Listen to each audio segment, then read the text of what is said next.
जिभेवर ठेवताच विरघळणारी बेसन बर्फी तयार करण्यासाठी 1.5 वाटी साखर घेतलं, अर्धा वाटी पाणी घालायचं आणि छान असा गोडीबंद पाक तयार करून घ्यायचा आहे।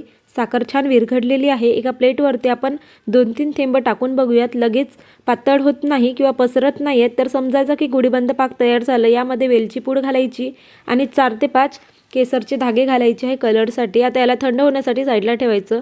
आता एका पॅनमध्ये ते तूप घालायचं आहे। थोडं थोडं करून मी ते अर्धा वाटी तूप घेतलेला होता। थोडं थोडं करून आपण इथे तूप घालूयात आणि छान असं कलर चेंज होईपर्यंत बेसन भाजून घ्यायचं आहे व्यवस्थित असं।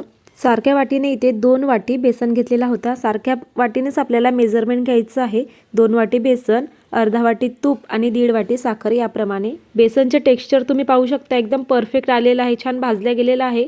आता आपण इथे तयार करून घेतलेला पाक घालायचा आहे आणि व्यवस्थित असं मिक्स करून घ्यायचं। याला एकजीव होईपर्यंत मिक्स करायचं। गॅसची फ्लेम थोडी मंद ठेवायची आहे आणि छान असं मिक्स करत जायचं। आता यामध्ये अर्धा वाटी खवा घालायचा आहे। खवा इथे ऑप्शनल आहे, परंतु खवा घातला तर खूप छान बर्फी, टेस्टी बर्फी तयार होत असते। तुमचं बॅटर जर यापेक्षा जास्त पातळ असेल तर थोडं आणखी 2 मिनिट शिजवून घ्या याला। एकदम बॅटर तयार झालेलं आहे। एका भांड्याला छान असं तुपाने ग्रीस करून घ्यायचं, त्यामध्ये संपूर्ण बॅटर ओतायचं आणि व्यवस्थित असं स्प्रेड करून घ्यायचं आहे।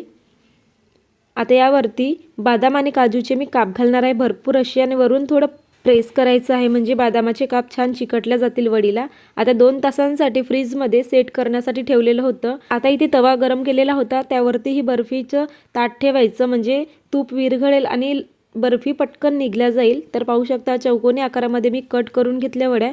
जिभेवर ठेवताच विरघळणारी बर्फी तयार। व्हिडिओ आवडल्यास लाईक करा। थँक्यू।